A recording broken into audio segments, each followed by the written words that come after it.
বন্ধুগণ, আপনারা যে সওগাত আজ হাতে তুলে দিলেন, আমি তা মাথায় তুলে নিলুম।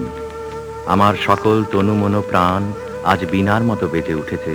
তাতে শুধু একটিমাত্র সুর ধ্বনিত হয়ে উঠছে, আমি ধন্য হলুম, আমি ধন্য হলুম। আমায় অভিনন্দিত আপনারা সেই দিনই করেছেন যেদিন আমার লেখা আপনাদের ভালো লেগেছে। বিংশ শতাব্দীর অসম্ভবের সম্ভাবনার যুগে আমি জন্মগ্রহণ করেছি। এরই অভিযান সেনাদলের তুর্যবাদকের একজন আমি। এই হোক আমার সবচেয়ে বড় পরিচয়। আমি এই দেশে এই সমাজে জন্মেছি বলেই শুধু এই দেশেরই এই সমাজেরই নই, আমি সকল দেশের সকল মানুষের।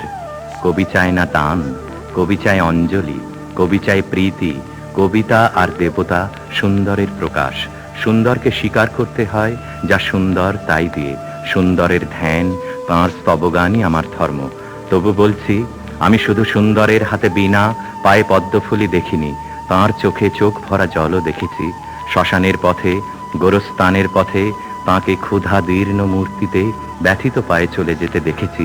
যুদ্ধভূমিতে তাঁকে দেখেছি, কারাগারের অন্ধকূপে তাঁকে দেখেছি, ফাঁসির মঞ্চে তাঁকে দেখেছি। আমাকে বিদ্রোহী বলে খামোখা লোকের মনে ভয় ধরিয়ে দিয়েছেন কেউ কেউ। এ নিরীহ জাতটাকে আঁচড়ে কামড়ে তেড়ে নিয়ে বেড়াবার ইচ্ছা আমার কোনো দিনই নেই। আমি বিদ্রোহ করেছি, বিদ্রোহের গান গেয়েছি অন্যায়ের বিরুদ্ধে, অত্যাচারের বিরুদ্ধে। যা মিথ্যা, কলুষিত, পুরাতন, পচা, সেই মিথ্যা সনাতনের বিরুদ্ধে, ধর্মের নামে ভণ্ডামি ও কুসংস্কারের বিরুদ্ধে। কেউ বলেন আমার বাণী জবন, কেউ বলেন কাফের। আমি বলি ও দুটোর কোনোটাই নয়।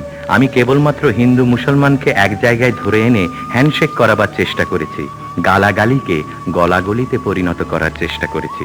সে হাতে হাত মেলানো যদি হাতাহাতির চেয়ে অশোভন হয়ে থাকে, তাহলে ওরা আপনি আলাদা হয়ে যাবে। আমার গাঁট ছড়ার বাঁধন কাটতে তাদের কোনো বেগ পেতে হবে না, কেননা একজনের হাতে আছে লাঠি, আরেকজনের আস্তিনে আছে ছুরি। হিন্দু মুসলমানে দিন রাত হানাহানি, জাতিতে জাতিতে বিদ্বেষ, যুদ্ধ বিগ্রহ, মানুষের জীবনে একদিকে কঠোর দারিদ্র্য, ঋণ, অভাব, অন্যদিকে লোভী অসুরের চক্ষের ব্যাংকে কোটি কোটি টাকা পাষাণ স্তূপের মতো জমা হয়ে আছে। এই অসাম্য ভেদ জ্ঞান দূর করতেই আমি এসেছিলাম। আমার কাব্যে, সঙ্গীতে, কর্মজীবনে অভেদ সুন্দর সাম্যকে প্রতিষ্ঠিত করেছিলাম।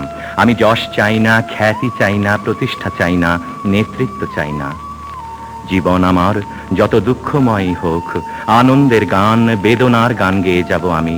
দিয়ে যাব নিজেকে নিঃশেষ করে, সকলের মাঝে বিলিয়ে, সকলের বাঁচার মাঝে থাকবো আমি বেঁচে। এই আমার ব্রত, এই আমার সাধনা, এই আমার তপস্যা। রবীন্দ্রনাথ আমায় প্রায় বলতেন, দেখ উন্মাদ, তোর জীবনে শেলির মতো, কিটসের মতো খুব বড় একটা ট্র্যাজেডি আছে, তুই প্রস্তুত হ।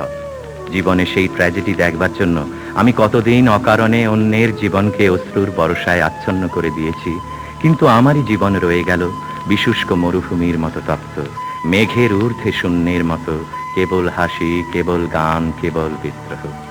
আমার বেশ মনে পড়ছে একদিন আমার জীবনের মহা অনুভূতির কথা। আমার ছেলে মারা গেছে। আমার মন তীব্র পুত্র শোকে যখন ভেঙে পড়ছে, ঠিক সেই দিনই, সেই সময় আমার বাড়িতে হাসনাহেনা ফুটেছে।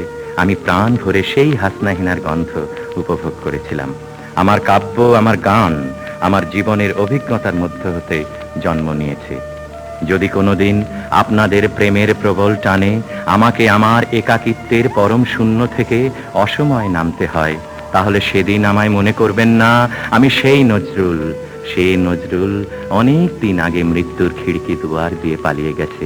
মনে করবেন পূর্ণত্বের তৃষ্ণা নিয়ে যে একটি অশান্ত তরুণ এই ধরায় এসেছিল, অপূর্ণতার বেদনায় তারই বিগত আত্মা যেন স্বপ্নে আপনাদের মাঝে কেঁদে গেল।